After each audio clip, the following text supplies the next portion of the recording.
Alright, in the second attempt of recording this video, I will talk about the 0.19.4 update, which released yesterday as of saying this. Almost 24 hours ago, precisely. It introduces several changes to dungeons and few bug fixes, so I'll talk about those. I'll start off by talking about the class changes.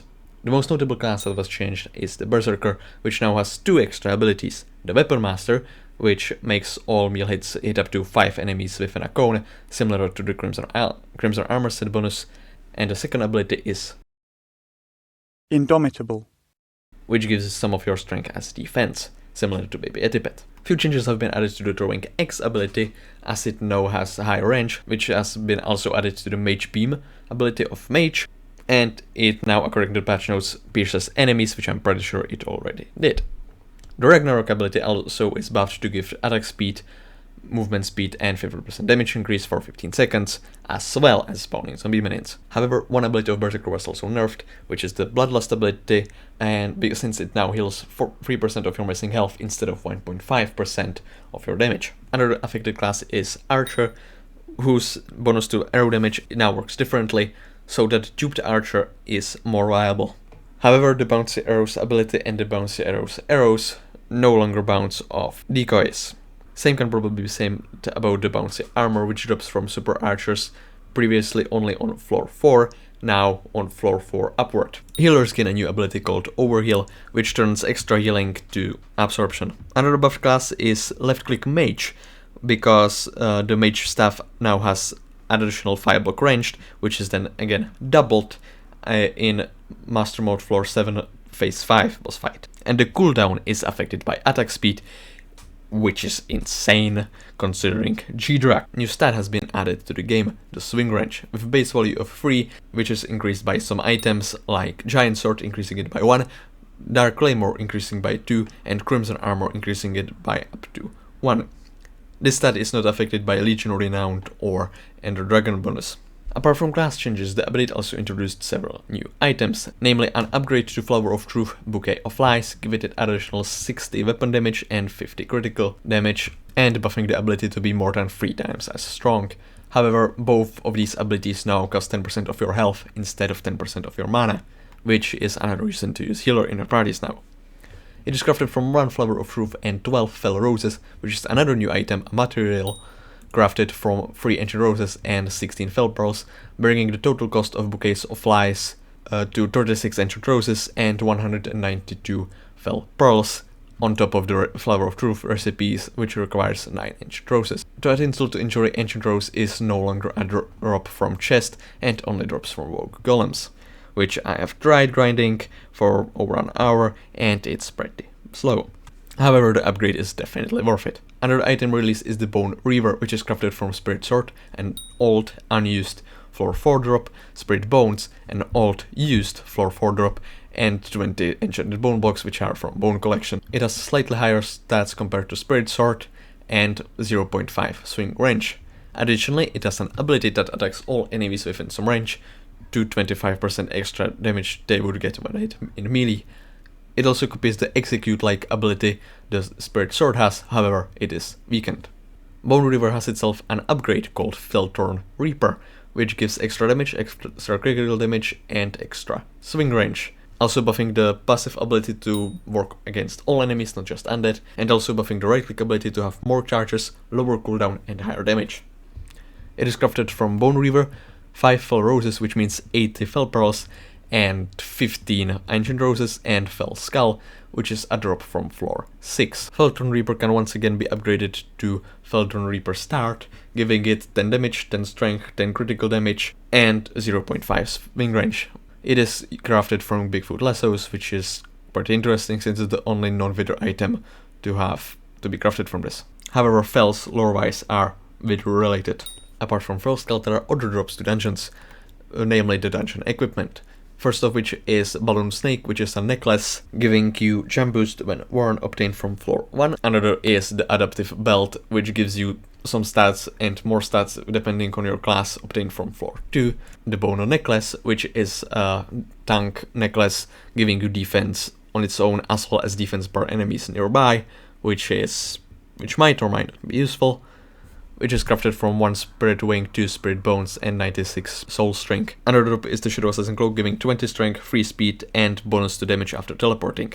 This could lead to some interesting strategies when combined with Enderman Pet and or Shadow Assassin armor. That would be based on, for example, spamming Ender Pearls upward to be teleported in the same position with heavy damage boost. Apart from Fell Skull, another drop has been added to floor 6, the Soul Weaver Gloves, which is a gauntlet that's supposed to give you some extra protection from damage when playing Berserker, which is certainly not necessary and not better than Gauntlet of Contagion. This covers all new items, however there have been some changes to old items, namely change to short bows that when held right click it is now properly affected by attack speed, just like it should. Another change is that the tier 2 items obtained from Ophelia are now obtained after floor 3 completion instead of after reaching Catacombs 16, and the tier 3 require floor 6 completion instead of Catacombs 28, which means you can use Wither Goggles as you unlock floor 7 instead of after grinding it for ages. Another change is that Malik can now salvage up to 14 items at the same time. And Dragon items now have a lower Catacombs requirement, which includes all of them except Sincere Scythe and Shortbows. Additionally, Dragon Shortbow can now be dungeonized, which is insane for early game. Additional changes that have been written there are that floor 1 to 3 have been made a lot simpler for early game players. Other items with lowered Catacombs requirement are the Reverend Falchion and Reaper Falchion, which have been lowered to 12 and 18 respectively. Another change to dungeons is that dungeon accessories now give double magical power while in dungeons. Master mode completions now count for 2 in boss collection. You can now activate dungeon classes without having dungeon orb in your inventory, and durability is no longer a mechanic in SkyBlock. However, Vitality and Mending no longer scale with dungeon stat boost, and as mentioned before, decoys no longer bounce arrows. Some items obtained from dungeons have been made more common. This includes Giant Sword, Precursor Eye. Another change that happened is that the Gilded Reforge can now be put on Midas stuff, giving 400 intelligence as well as the 90 damage and strength, which is rather good.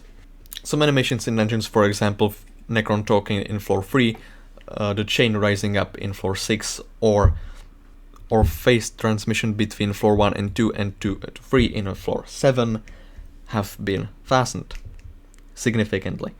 Soul Eater now requires critical hit to be procced, which means it's no longer going to be wasted by things like Thorns. Another change that occurred is that in Pets menu you can now sort pets alphabetically, by rarity and by the skill they are associated with, as well as that you can now pick up pets with right click instead of having to go through a button that has been removed. Another pet related change is that you can go between multiple pets if you have the same pet multiple times, which will be useful for G-Drax. Last non-bug fix change I will talk about is the Redstone Miner, which is a new NPC in Pigment's Den located here. He will ask you for 2 stacks, then 4 stacks, then 8 stacks of redstone, and will give you 4 additional accessory bag slots, which is useful. Additionally, after completing the quest you get 5 SkyBlock XP, which is the reason I did it. So minor change that has happened with the release of that NPC is that Lapis Miner now looks differently, because they are apparently meant to be brothers. Another change that I forgot to mention is that the Catacombs Mastery now is buffed to give extra 10% at all levels, mostly to buff early game players, but it also means that at the Catacombs 50 you will get 475% bonus instead of 465. A ton of bags has been added. I will not talk about all of them, but some, namely that, and I quote, fix the Kudra Pet's trophy bait perk not working if the pet wasn't active.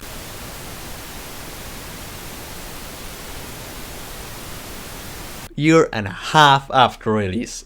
Another thing, and I quote, fixed slow moving snail pet perk activating only half the time when breaking blocks. Again, year and a half. Picking up minion will now give you XP and collection for the items inside. Fixed being unable to mount pets, which I heard a lot of people complain about. Another thing added on this day, but later, is that Oodle now has more items in his shop, which are the Abiphone Flips Dragon, Nucleus, and Volcano. This gives extra contact slot and ability to change the ringtone. at the cost of additional 20 million. You can, however, use your old phone to buy it to save some money, which brings the total higher, but you don't have to sell your old phone. So this will be everything from this update. Hope you like this video. If you did, leave a like and subscribe and tell me what to improve, because I have no idea how to make this. And I will see you some other time.